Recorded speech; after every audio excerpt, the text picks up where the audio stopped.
Queridos amigos, que alegria mais uma vez, pela nossa querida TV A Caminho da Luz, o programa Estudando as Obras de André Luiz, o livro Nosso Lar.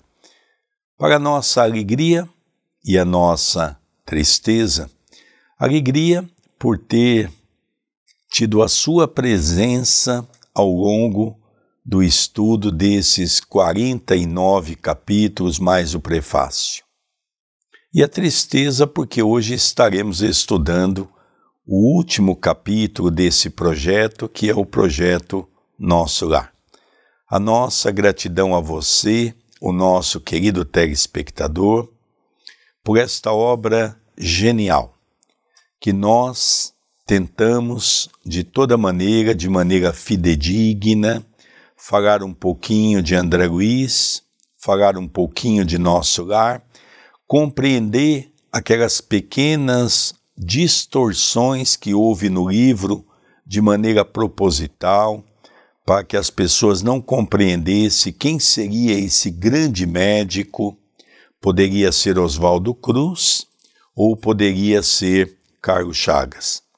Mas, depois de muitos anos, o Chico revelou tratar de Dr. Carlos Chagas, onde houve a necessidade de omitir algumas informações que com certeza todos estariam entendendo que seria Carlos Chagas. Então hoje, nesse último capítulo, ele foi tão dedicado em Nosso Lar que ele recebe um título de cidadão de Nosso Lar. Então nós vamos ver o esforço. Eu volto a dizer que ele não foi cidadão de Nosso Lar pelo empenho que ele dedicou-se lá apenas. Ao meu modo de ver também, ele foi coroado pelo que ele fez aqui na crosta, de auxiliar milhões de pessoas que passavam por um problema sério e pelo seu esforço, pela sua dedicação, achou um remédio que depois veio a ser uma vacina que até hoje tem ajudado tanta gente. Tudo bem com você, André Luiz? Tudo bem, querido Sérgio, chegando ao término de mais um projeto, já nos preparando para o próximo livro, Entre a Terra e o Céu. Eu agradeço ao CEPAC, Centro Espírita Perdão, Amor e Caridade, à TV A Caminho da Luz, aos espíritos amigos que dirigem esta casa, que com tanto apoio nos ilumina, é o nosso porto seguro. Agradeço a cada telespectador e telespectadora que carinhosamente nos envolve com palavras, com mensagens, com pensamentos positivos, e o projeto continua. Este é apenas um livro, então teremos ainda outros pela frente. Veremos hoje o último capítulo, capítulo 50, Cidadão de Nosso Lar. Na segunda noite, sentia-me cansadíssimo. Começava a compreender o valor do alimento espiritual, através do amor e do entendimento recíprocos. Em Nosso Lar, atravessava dias vários de serviço ativo, sem alimentação comum, no treinamento de elevação a que muitos de nós se consagravam. Bastava-me a presença dos amigos queridos, as manifestações de afeto, a absorção de elementos puros através do ar e da água. Mas ali não encontrava senão escuro campo de batalha, onde os entes amados se convertiam em verdugos. As meditações preciosas que a palavra de Clarencio me sugerira davam-me certa calma ao coração. Compreendia finalmente as necessidades humanas. Não era proprietário de Zélia, mas seu irmão e amigo. Não era dono de meus filhos, e sim companheiros de luta e realização.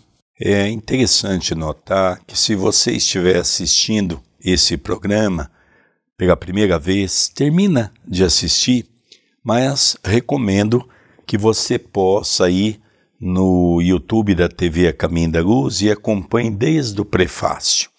Então nós vamos ver que André Luiz teve a autorização, depois de um ano de trabalho incansável em nosso lar, nas câmaras retificadoras, Clarencio o convidou para que ele pudesse passar uma semana à sua casa. Ele, num primeiro momento, relutou, porque ele estava muito envolvido no trabalho e também preocupado com o que ele poderia ver. E diz que Genésio talvez não concordaria, que era o ministro que estava administrando a Câmara Retificadora. E Clarencio diz, não, pode deixar que eu mesmo converso com o ministro Genésio para ele te autorizar. E ele aceitou. Esse é o segundo dia que ele está na casa dele. O primeiro dia, ele viu a mãe repreender sobre os filhos, que não deveria ter lembrança do pai. Aquilo lhe deixou muito triste. Ele percebeu que tinha uma outra pessoa na sua casa, como se fosse o segundo marido. Mas quando nós estudamos o nosso livro Meu Pai, que é o livro da vida dele, nós vemos que a sua esposa não casou-se pela segunda vez. Aqui pode ser um parente, que André Luiz não tinha tanto afeto.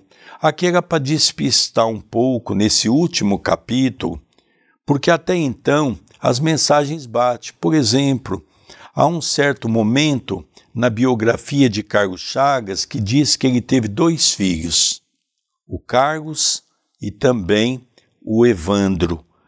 E ele diz que teve 3 filhos. É verdade, ele teve 3 filhos.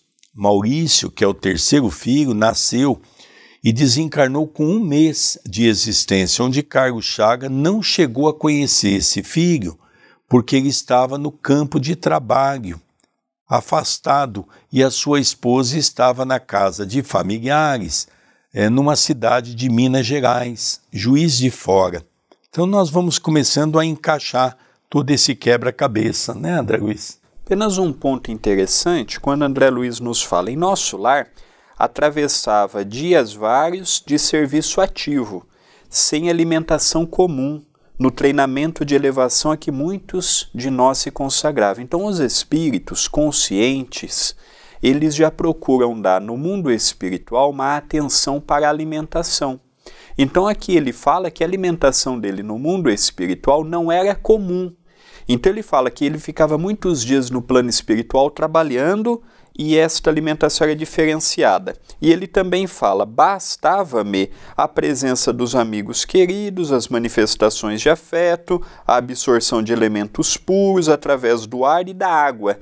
Então nós já começamos a ver aqui que André Luiz ele começa a dar um pouquinho para nós de manancial de como é que é na cidade de nosso lar a alimentação dos espíritos. Então é curioso nós vermos esta parte também. E o mais curioso também, André, é perceber que André Luiz ele se adequou com muita facilidade a essa condição.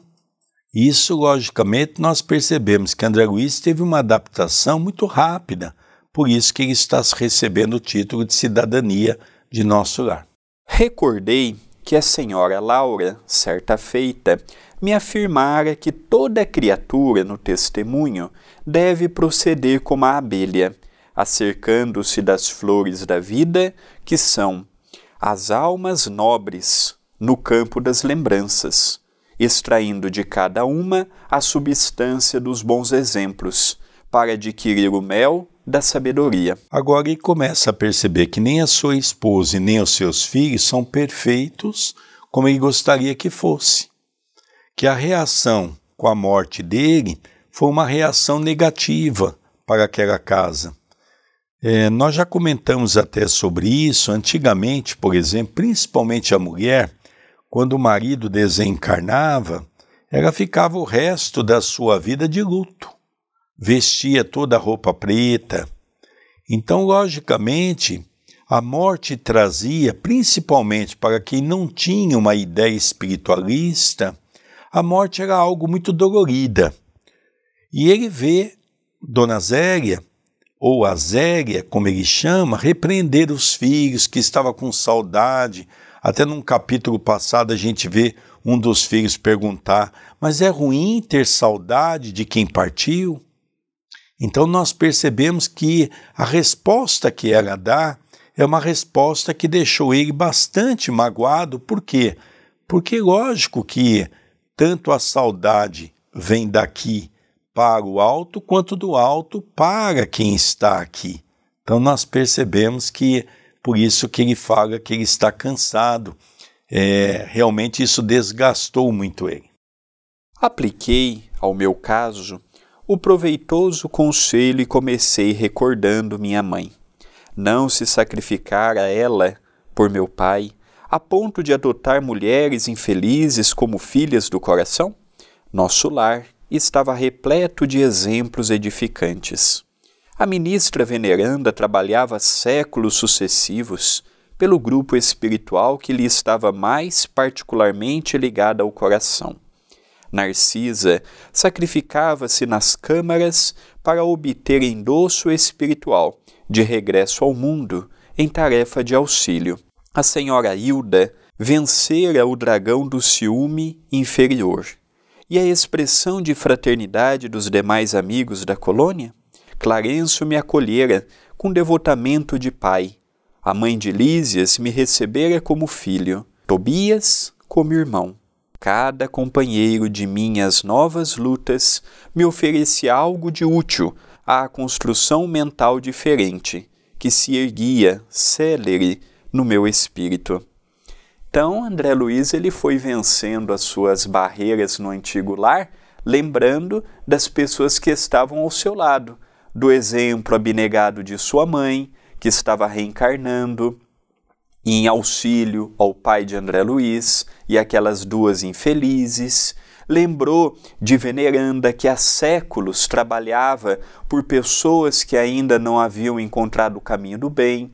Narcisa, que estava anos a fio naquela situação nas câmaras de retificação para poder ter méritos para reencarnar. Ele lembrou de Hilda, esta personagem que foi a segunda esposa, na verdade a primeira esposa de Tobias, que conseguiu vencer aqueles ciúmes e permitir que Tobias, quando encarnado, pudesse se casar novamente.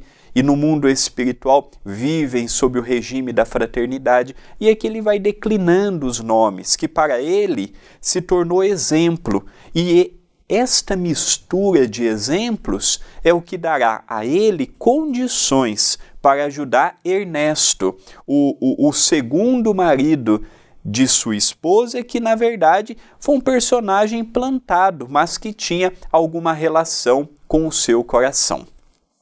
Continua: procurei abstrair-me das considerações aparentemente ingratas que ouvia no ambiente doméstico e deliberei colocar acima de tudo o amor divino e acima de todos os meus sentimentos pessoais, as justas necessidades dos meus semelhantes. Ele começa a ver cada um dentro da sua condição espiritual, que não estavam fazendo por mal. Eram pessoas ignorantes nesse sentido, diferente daquilo que ele havia aprendido em nosso lar. Então ele pôde compreender que era necessário ele aprender a respeitar aquelas individualidades dentro do momento evolutivo que cada uma se encontrava. No meu cansaço, procurei o apartamento do enfermo, cujo estado se agravava de momento a momento. Zélia amparava-lhe a fronte e dizia, banhada em lágrimas, Ernesto, Ernesto, tem pena de mim, querido, não me deixes só. Que será de mim se me faltares? O doente acariciava-lhe as mãos e respondia com imenso afeto, apesar da forte dispneia. Roguei ao Senhor energias necessárias para manter a compreensão imprescindível e passei a interpretar os cônjuges como se fossem meus irmãos. Então aqui nós deixamos bem claro, não é? E muitas pessoas dizem, mas como? Uma história real, às vezes colocando algo tão picante, né? Voltamos a repetir. Com certeza aqui tratava de algum parente, algum familiar, aonde André Luiz não tinha tanto afeto. Então é natural que ele teve aquela reação, né? Mas o fato deva ter acontecido, mas não na condição de um esposo, porque ela não teve um segundo marido, não é? Então nós começamos a perceber que isso era necessário, porque até aqui tudo levava a crer que seria Dr. Carlos Chagas. Informações realmente bate perfeitamente com a sua vida. Então teria que modificar-se alguma coisa de uma maneira mais acentuada para que ele pudesse despistar, para que não houvesse o Chico problemas naquela época com a justiça. O Chico é a própria editora que publicou os livros também. Dando continuidade, reconheci que Zélia e Ernesto se amavam intensamente. E se de fato me sentia companheiro fraternal de ambos, devia auxiliá-los com os recursos ao meu alcance. Iniciei o trabalho procurando esclarecer os espíritos infelizes, que se mantinham em estreita ligação com o enfermo. Minhas dificuldades, porém, eram enormes. Sentia-me abatidíssimo. Então aqui ele já começa a tentar auxiliar aquelas 3 entidades que estavam ao lado de Ernesto, sugando a sua condição como se fossem vampiros, né? Que é o termo que nós usamos no movimento espírita, o vampirismo. Então eles estavam sugando de tal maneira aquele ser que logicamente eles iriam levar à morte. Ele estava entre a vida e a morte, porque aqueles seres estavam dominando por completo a atmosfera do seu pensamento. Então André tentou ajudar, só que André também, vamos relembrar que nesse momento ele é muito limitado, ele não tem como ajudar. Por quê? Porque ele não tem as técnicas. Ele ajudava aqueles que tinham as técnicas. Narcisa, Tobias, Salúcio. Ele passou a ajudar todo esse pessoal, mas na condição de um enfermeiro, na condição de um auxiliar. Então ele se vê aqui de maneira onde as suas mãos estão atadas para o auxílio. Nessa emergência, lembrei certa lição de Tobias, quando me dissera: aqui em nosso lar, nem todos necessitam do aerobus para se locomoverem, porque os habitantes mais elevados da colônia dispõem do poder de volitação, e nem todos precisam de aparelhos de comunicação para conversar à distância, por se manterem entre si num plano de perfeita sintonia de pensamentos. Os que se encontrem afinados desse modo podem dispor à vontade do processo de conversação mental, apesar da distância. Então nós estamos vendo aqui que ele se lembrou que havia a locomoção fácil para aqueles que já dominavam a técnica da volitação e também a telepatia, a conversa pelo pensamento, porém não eram utilizadas em nosso lar, como veremos ainda neste capítulo. Mas ele ouviu certa feita isto de Tobias. Ele se encontrava já com o seu coração voltado a verdadeiramente ajudar aquela família, a verdadeiramente ver Ernesto livre daquelas 3 entidades que estavam obsediando, mas ele também se viu sem as técnicas necessárias. E foi neste momento que ele se lembrou desta conversa de Tobias. E vamos ver a quem ele irá recorrer. Lembrei quanto me seria útil a colaboração de Narcisa e experimentei.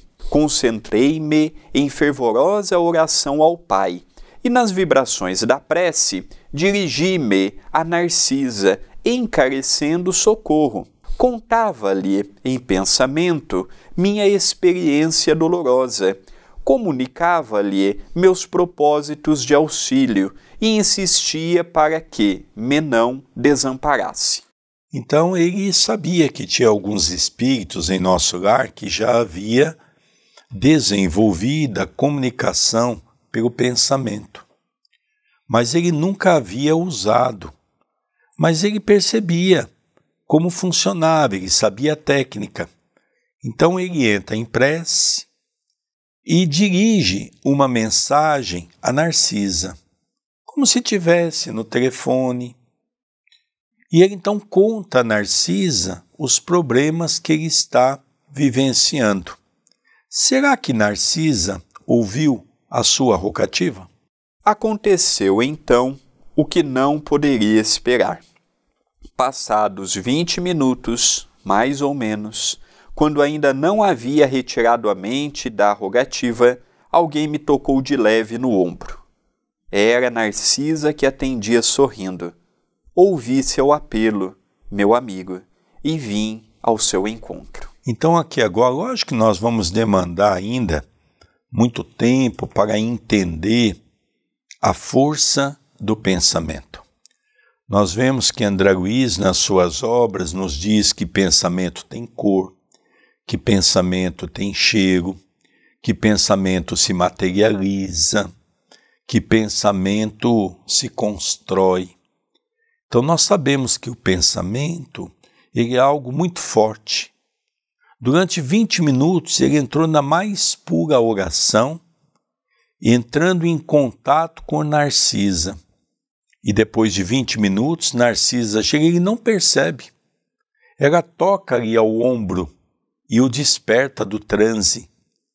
Então veja que coisa interessante. Lógico que aqui é um embrião que está sendo formado para nós desenvolvermos a importância e a potencialidade do pensamento. Não cabia em mim de contentamento. A mensageira do bem fixou o quadro, compreendeu a gravidade do momento e acrescentou: não temos tempo a perder. Antes de tudo, aplicou passes de reconforto ao doente, isolando-o das formas escuras que se afastaram como por encanto. Em seguida, convidou-me com decisão: vamos à natureza. Então nós vemos que ela começou a aplicar passe, permitindo que aquelas entidades pudessem ser isoladas. Que ela, como ela mesmo diz aqui, André Luiz descreve, não é? Essas formas escuras. Com certeza, nós vamos ver aqui também até o Ovoides, que para ele estar no quadro que ele estava, nós vamos ver ovoides.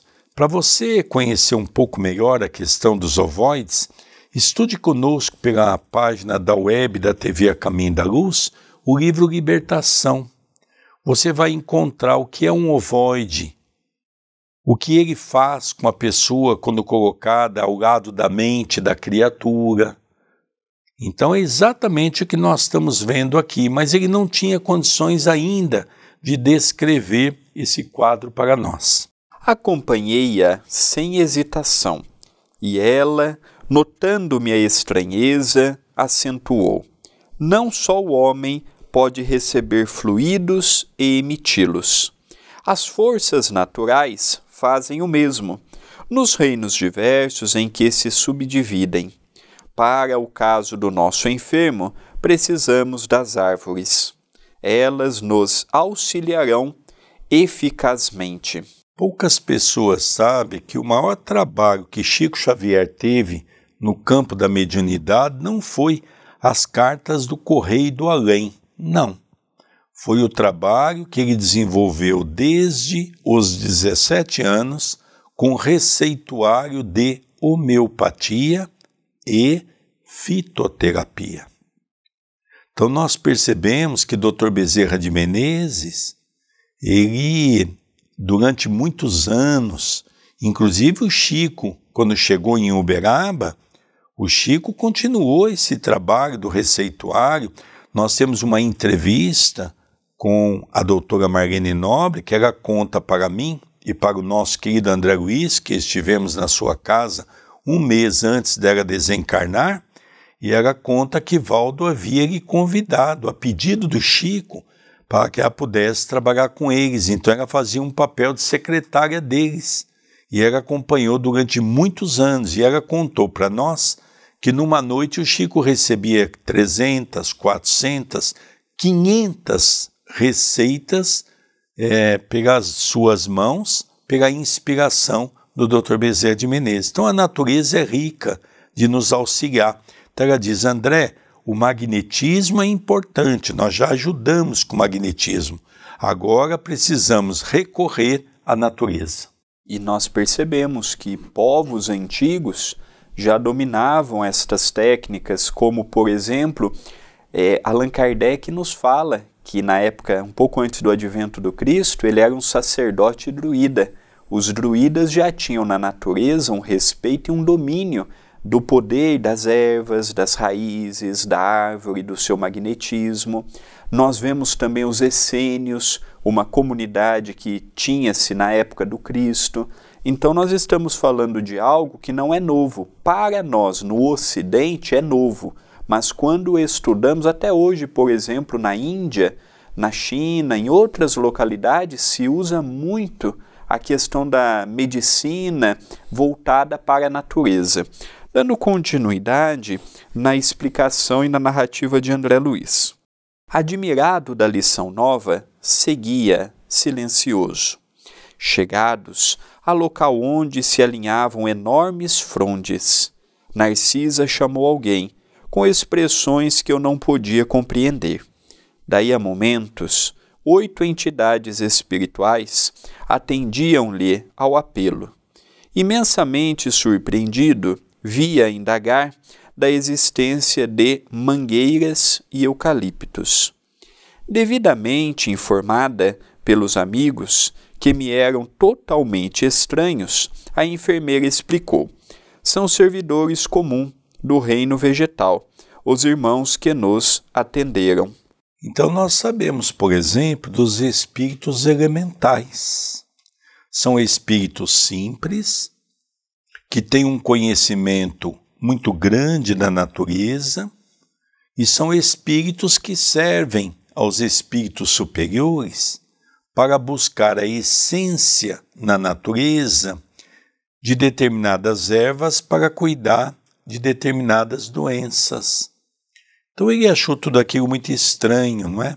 Eu acho interessante alguns espíritas que, com falta de conhecimento, por exemplo, diz que uma casa espírita não pode ter a presença de um preto velho, não pode ter a presença de um caboclo.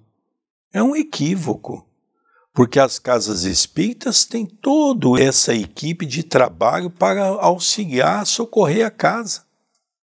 Nós estamos vendo Narcisa, que era um espírito que já tinha um domínio, ela vai recorrer a esses irmãos, pedindo auxílio. Olha, eu estou precisando dessas essências. Os irmãos dizem perfeitamente, ouviu qual era a doença, vai então nas mangueiras, nos eucaliptos, tirar a essência e vai entregar ela a essência para colocar na água, num chá, qualquer coisa que aquela pessoa vai tomar. Então isso é perfeitamente normal. Né? Quando nós fazemos o culto do Evangelho, tem pessoas que dizem para nós assim, olha, eu tomei água e ela estava com um gosto estranho. É normal, os espíritos estão sempre colocando aquilo que nós necessitamos. E, à vista da minha surpresa, rematou, como vê, nada existe de inútil na casa de nosso Pai. Em toda parte, se há quem necessite aprender, há quem ensine, e onde aparece a dificuldade, surge a providência. O único desventurado na obra divina é o espírito imprevidente, que se condenou às trevas da maldade. Narcisa manipulou, em poucos instantes, certas substâncias com as emanações do eucalipto e da mangueira, e durante toda a noite aplicamos o remédio ao enfermo, através da respiração comum e da absorção pelos poros. Então aqui 2 pontos que nos chamam a atenção, né? Primeiro, que na casa do Pai ninguém é inútil. Todos, por mais simples que sejam, possam colaborar com o trabalho do bem. E o segundo é que poderia essa essência ser colocada na água, no chá, como eu disse, e eu me antecipei, porque nós sabíamos que eles não usaram essa técnica. Eles usaram uma técnica de uma absorção mais rápida. Como ele diz aqui, durante toda a noite, aplicamos o remédio ao enfermo através da respiração comum. Então é como se eles colocassem, não é? Esse que nós, quando precisamos, às vezes, a inalação, né? Aquele aparelho de inalação no campo espiritual, no nariz daquele necessitado, e ele foi puxando para o seu pulmão todo aquele remédio, para que pudesse haver uma absorção mais rápida, com efeito mais rápido. Então nós percebemos, não é, que a espiritualidade tem técnica para nos ensinar e para mostrar para todos nós que eles estão sempre ao nosso lado e eles estão sempre dispostos a nos ajudar. O enfermo experimentou melhoras sensíveis. Pela manhã, cedo, o médico observou, extremamente surpreendido. Verificou-se esta noite extraordinária reação, verdadeiro milagre da natureza. Zélia estava radiante. Encheu-se a casa de alegria nova. Por minha vez, experimentava grande júbilo n'alma. Profundo alento e belas esperanças revigoravam-me o ser. Reconhecia eu mesmo que vigorosos laços de inferioridade se haviam rompido dentro de mim para sempre. Interessante, quando eu leio a história Meu Pai, que o filho do Dr. Carlos Chagas conta, ele tinha muita dificuldade de conversar com as pessoas, porque Carlos Chagas, ele entrava naquele processo de achar que era dono da verdade. E ele discutia com as pessoas quando ele achava que aquilo era correto. Ele entrava naquele processo de cólera. Inclusive, uma das grandes preocupações da família é que ele pudesse ter um infarto, porque ele entrava naquele processo de perturbação. Agora ele já se vê revestido de outro homem, de outra condição, que até ele mesmo ficou surpreendido de poder auxiliar uma pessoa que, num primeiro momento, ele tinha um certo desafeto. Não sabemos se tinha realmente ou se não tinha, sabemos que não se tratava do esposo de Zélia, porque ela não se casou novamente, mas que com certeza alguém ali estava necessitado de um auxílio, nós não temos dúvida. Nesse dia, voltei a nosso lar em companhia de Narcisa e pela primeira vez experimentei a capacidade de volitação. No momento ganhávamos grandes distâncias. A bandeira da alegria desfraldara-se em meu íntimo, comunicando à enfermeira generosa minha impressão de leveza, ouvia esclarecer. Em nosso lar, grande parte dos companheiros poderia dispensar o aerobus e transportar-se à vontade nas áreas de nosso domínio vibratório, mas, visto a maioria não ter adquirido essa faculdade, todos se abstêm de exercê-la em nossas vias públicas. Essa abstenção, todavia, não impede que utilizemos o processo longe da cidade, quando é preciso ganhar distância e tempo. Então, uma informação curiosa. Por que na cidade de nosso lar eles não volitavam? E aqui Narcisa responde, devido a muitos daquela cidade não dominarem esta técnica, e para não inibi-los e envergonhá-los, eles só podem usar esta técnica quando estão fora da cidade de nosso lar. E outro ponto interessante, que passado anos de André Luiz em nosso lar, é a primeira vez que ele saiu da colônia, esta uma semana que ele passou na sua antiga casa e é a primeira vez que ele está volitando. E ele achou aquela sensação extraordinária. Ele adorou, pela sua descrição, a oportunidade que ele teve naquele dia retornando para a cidade de nosso lar, na companhia de Narcisa. Continua. Nova compreensão e novos júbilos me enriqueciam o espírito. Instruído por Narcisa, ia da casa terrestre à cidade espiritual e vice-versa, sem dificuldade de vulto, intensificando o tratamento de Ernesto, cujas melhoras se firmaram francas e rápidas. Clarencio visitava-me diariamente, mostrando-se satisfeito com o meu trabalho. Ao fim da semana, chegara ao termo de minha primeira licença nos serviços das câmaras de retificação. A alegria tornara aos cônjuges, que passei a estimar como irmãos. Então aqui nós vamos começando a perceber que André Luiz já consegue ministrar dentro de si, primeiro, o pensamento, de conversar com Narcisa e convocar Narcisa para aquele socorro. Agora, a levitação. Ele então exerce, porque foi dado a ele uma semana, mas Clarencio diz, todos os dias eu venho aqui, dou uma passada, vou ver como é que está a Dona Laura, no processo reencarnatório, e passo aqui para ver você. Se você quiser ir comigo, você vai. Então, o primeiro dia ele ficou, agora no segundo dia, ele aceita em ir com Narcisa, mas ele mesmo diz que ele ia e voltava agora, sem nenhuma dificuldade, sem depender de ninguém, pelo processo da volitação. Era preciso, pois, regressar aos deveres justos. À luz dormente e cariciosa do crepúsculo, tomei o caminho de nosso lar, totalmente modificado.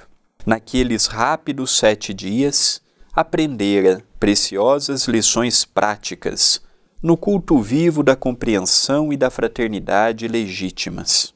À tarde, sublime enchia-me de magnos pensamentos. Como é grande a providência divina, dizia a monologar intimamente. Com que sabedoria dispõe o Senhor todos os trabalhos e situações da vida, com que amor atende a toda a criação. Algo, porém, me arrancou da meditação a que me recolhera. Mais de 200 companheiros vinham ao meu encontro. Então aqui agora, ele superou, depois de 7 dias ter ficado em casa, um grande desafio que ele sabia que ia enfrentar, que é com referência à sua casa, né? E quando ele retorna para nosso lar, ele percebe que mais de 200 amigos espirituais vieram ao seu encontro. O que iria acontecer? Vamos ver. Todos me saudavam, generosos e acolhedores. Lísias, Lacínia, Narcisa, Silveira, Tobias, Salústio e numerosos cooperadores das câmaras ali estavam. Não sabia que atitude assumir. Colhido, assim de surpresa, foi então que o ministro Clarencio, surgindo à frente de todos, adiantou-se, estendendo-me a destra e falou: Até hoje, André, você era meu pupilo na cidade, mas, doravante, em nome da governadoria declaro-o cidadão de nosso lar. Por que tamanha magnanimidade, se meu triunfo era tão pequenino? Não conseguia reter as lágrimas de emoção que me embargavam a voz, e considerando a grandeza da bondade divina, atirei-me aos braços paternais de Clarencio, a chorar de gratidão e de alegria.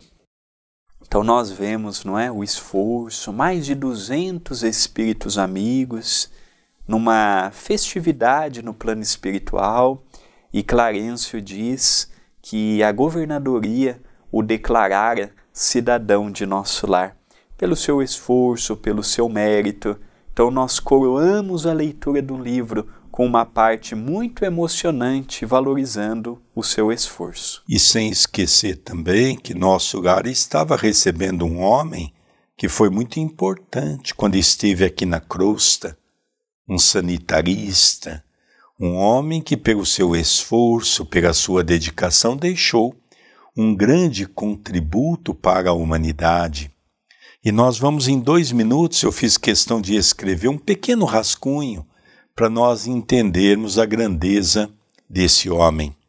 Dr. Carlos Chagas, ele nasceu em 8 de julho de 1879 e desencarnou em 8 de novembro de 1934. A sua esposa, que no livro é Zélia, na verdade se chama Iris Lobo Chagas. Ele teve 3 filhos, como realmente conta no livro, apesar que se você entrar no Google, vai dizer que tem apenas 2, Carlos Chagas Filho e Evandro Chagas. Mas na verdade ele teve um 3º filho, se chamava Maurício, e desencarnou com 1 mês de idade. Carlos Chagas realmente não chegou a conhecer essa criança porque ele estava a campo em trabalho. Só por aí nós já percebemos que ele era um homem totalmente dedicado, trabalhando sempre pela causa daquilo que ele julgava correto. O seu pai, José Justiniano da Chagas. O seu pai, ele desencarna quando Carlos Chagas tinha 4 anos de idade. Por isso que quando nós lemos na história, a história de Silveira com o seu pai, poderia ser um parente, mas não o seu pai. Poderia ser um parente de perto. Nós vamos ver numa das obras, por exemplo, que o seu avô materno, foi ele que bancou todo o estudo de medicina de Carlos Chagas. Então, com certeza, nós estamos falando aqui do avô. A mãe se chamava Mariana Cândida Chagas. Ele estudou na Faculdade de Medicina no Rio de Janeiro de 1897 a 1903, quando ele se formou como médico. Em 1888, quando nós tivemos aqui a Carta da Libertação dos Escravos, aconteceu uma cena muito interessante com Carlos Chagas. Ele foi matriculado numa escola aqui perto de Itapira, uma cidade chamada Itu. E ele vivia nessa escola. Era aquela escola que pegava as crianças e as crianças ficavam dentro da escola para estudar. Mas em 1888, quando Carlos Chagas ficou sabendo que foi assinada a Lei Áurea, o que aconteceu? Ele fugiu da escola para ir para a cidade da sua mãe, porque a sua mãe morava numa fazenda, era que administrava a fazenda e na fazenda tinha escravos, né? Esse é um detalhe muito interessante. Então nós vemos aqui 1888, ele nasceu em 1879, ele contava então com 11 anos de idade, né? E aí então foi uma coisa muito interessante que encontraram ele no caminho e ele acabou sendo expulso da escola. Em 1918, nós tivemos a gripe espanhola, muito semelhante com o que nós estamos tendo hoje, que é o coronavírus. Ele chefiou o Departamento de Saúde no Rio de Janeiro, onde conta que 15 mil pessoas desencarnou só na cidade do Rio de Janeiro. No ano seguinte, em 1919, ele foi nomeado pelo presidente Epitácio Pessoa a dirigir o Departamento Nacional de Saúde Pública. Não é? Hoje nós poderíamos dizer o ministro da Saúde. Foi ele que descobriu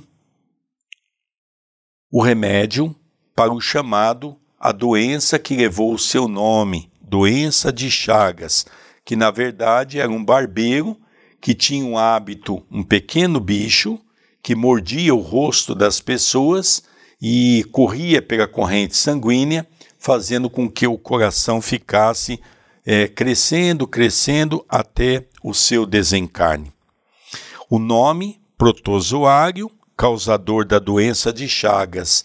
Essa é a descoberta que ele teve, a qual levou o nome de Trypanosoma cruzi. O cruzi em homenagem a Oswaldo Cruz, pela qual ele era o seguidor. Quem administrava Manguinhos naquela época era Oswaldo Cruz, aonde Carlos Chagas tinha um enorme carinho por esse que lhe deu a oportunidade de ele crescer e voar no campo científico. É com muita alegria que nós então tivemos a oportunidade em vida de podermos fazer essa grande homenagem a Chico Xavier pela sua mediunidade extraordinária. A André Luiz, por ter ficado 720 dias ao lado de Chico Xavier, para que eles pudessem ter toda essa vibração e para que pudesse ter todo esse envolvimento espiritual para trazer essa obra fantástica. E a nossa saudação ao nosso querido Carlos Chagas, pelo seu esforço, pela sua dedicação e pelo seu trabalho no missionato do bem. Queridos amigos, nós vamos encerrando esse projeto, um projeto que nos deixou muito emocionado. Vamos agradecendo a você por ter participado conosco, capítulo a capítulo. Não esqueça de dar o seu like, não esqueça de dar o seu joinha e rogamos a Jesus que continue a nos dar força para continuarmos esse projeto, que é terminar os estudos dos 13 livros da Lavra Mediúnica de Chico Xavier pelo Espírito de André Luiz. Um beijo no seu coração, gratidão pela sua audiência e até o próximo projeto. Até o próximo projeto, votos de muita paz e agradecemos pelo carinho de todos.